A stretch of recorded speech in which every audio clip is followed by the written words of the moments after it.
Pierre-Yves, alors, ça se passe bien sur le salon pour vous? Alors, votre micro est pas branché, je crois. Allez, je vais vous donner un autre micro. On va faire comme ça. Merci, c'est le direct. C'est le direct, c'est les aléas du direct. Moi-même, je suis pas habitué à ça, vous savez.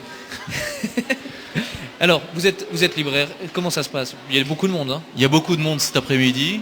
Ça, c'est progressif, puisque hier, il y avait les scolaires. Hier matin, c'était très calme.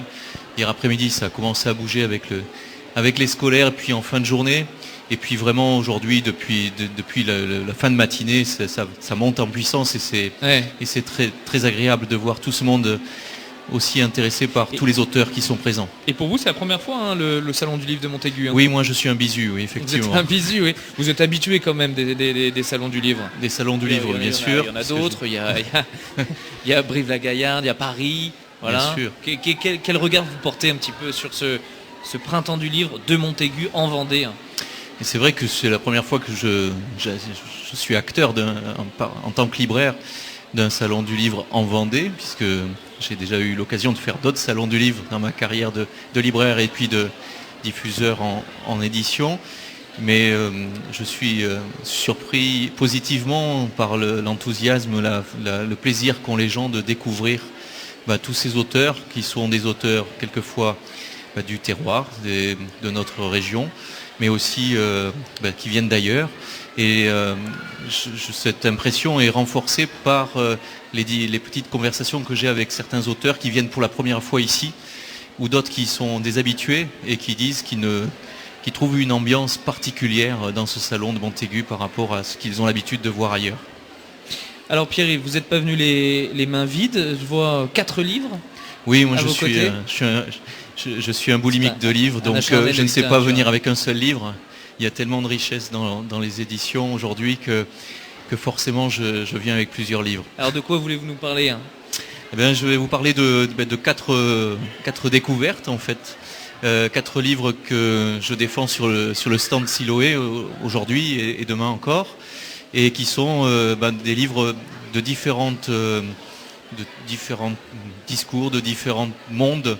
Et c'est aussi la chance d'un salon du livre, c'est que il y a différents styles qui se rencontrent et qui cohabitent. Alors on commence par lequel?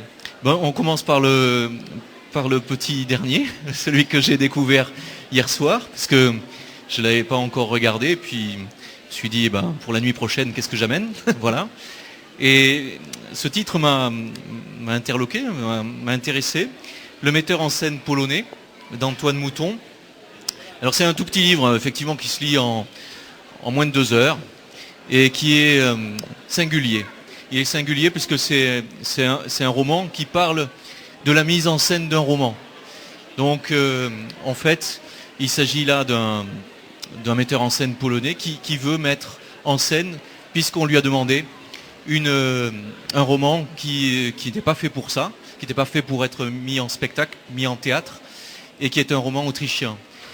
Et puis, il ne sait pas par où attraper ce roman, parce que ce roman est assez atypique, il est assez surprenant, il y a des personnages qui apparaissent, qui disparaissent, on ne sait pas trop. Et donc, au milieu du roman, il se demande s'il devient fou à vouloir poursuivre absolument ce projet.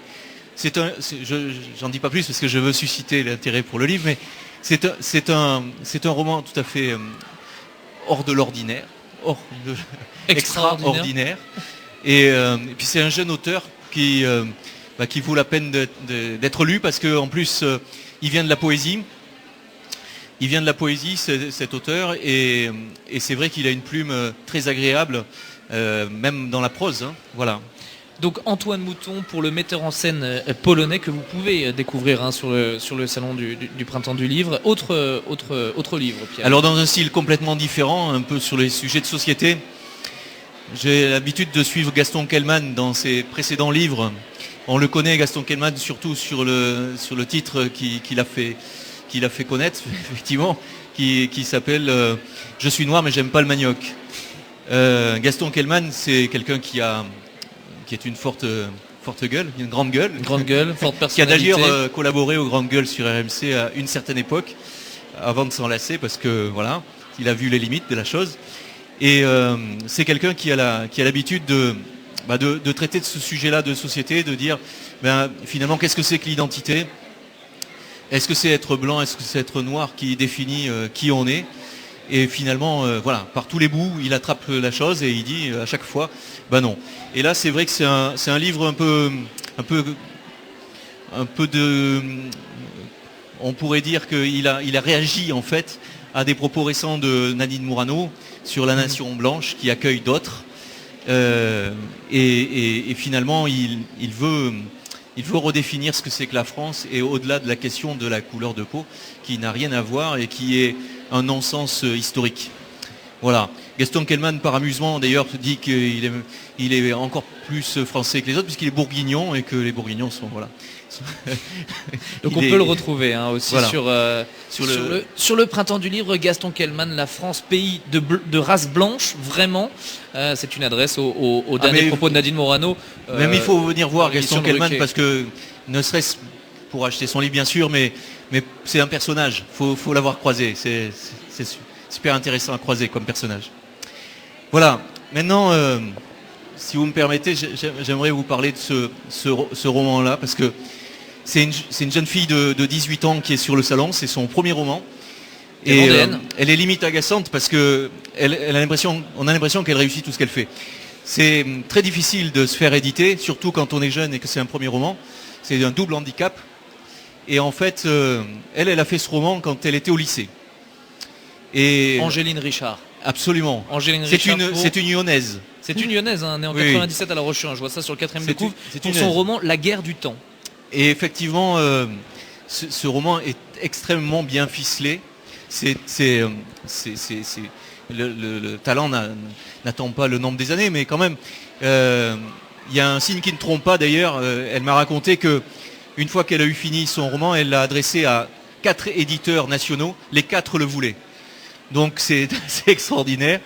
Et alors elle est un peu timide, elle n'a même pas 19 ans, donc elle n'ose pas haranguer les passants là dans le salon, mais il faut venir la voir et vous discuter un petit peu avec elle, et vous allez voir, ce roman est très bien fait. On voit qu'il y a une culture chez cette jeune fille, une culture historique. En plus, elle est dans son époque, donc il y a une part de fantastique, il y a une part un petit peu de... Une sorte d'anachronisme, un peu, en lisant Vaincu lors de la dernière guerre mondiale, la France a perdu de sa grandeur. Pour la restaurer, son roi cherche à réunir les clés qui permettent de voyager dans le temps. Il ne lui en manque qu'une, celle cachée dans la gardienne, une citoyenne à l'identité tenue secrète chargée de la protéger envers et contre tout. Voilà un petit peu pour le pitch de ce roman La guerre du temps d'Angéline Richard, une Lyonnaise que vous pouvez retrouver sur le printemps du livre de Montaigu. Pierre-Yves Camillade, directeur de la librairie Siloé à La Roche-sur-Yon, qui nous présente son dernier coup de cœur. Voilà, je le connais. Je vous avais dit que ce serait hétéroclite, donc il fallait encore un autre style.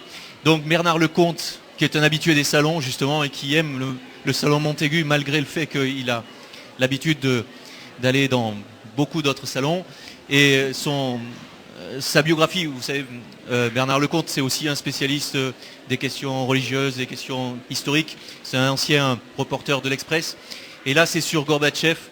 Ça m'a beaucoup intéressé parce que j'avais envie de causer avec lui sur le salon, donc je voulais connaître son livre. Ça m'a beaucoup intéressé parce que pour moi Gorbatchev c'était uniquement mon adolescence, c'est très loin, j'avais très peu d'éléments. Et en fait, c'est cette biographie, et puis derrière Gorbatchev, il y a une femme. Et c'est toujours derrière les grands hommes, il y a toujours une petite femme. C'est très bien rendu dans ce propos. Alors, c'est pas du tout un roman, là, il s'agit vraiment d'un travail historique. Et donc, c'est très intéressant. Ça relie un petit peu la perestroïka, la glasnost, et puis la chute du mur de Berlin. Gorbatchev, vraiment de Patrice Lecomte. Vraiment un grand monsieur qu'il faut... Spécialiste aussi du Vatican, des questions du Vatican. Voilà. Sur le salon, il présente aussi beaucoup les derniers secrets du Vatican. Oui, il y a les secrets, puis les derniers secrets. On attend les ultimes d'ailleurs. Oui. Et on lui doit aussi une biographie très fouillée, très complète de Jean-Paul II, aussi, parce qu'il était spécialiste du Vatican. Pierre-Yves Camillade, directeur de la librairie Siloé, vous pouvez... aussi vous y rendre très facilement à La Roche-sur-Yon, c'est juste à côté de la maison du diocèse de 62 rue du Maréchal Joffre. Merci Pierre-Yves. Merci beaucoup. Et c'est très frustrant de vous en présenter que 4. Mais il faut que les auditeurs viennent pour un peu en découvrir même plus.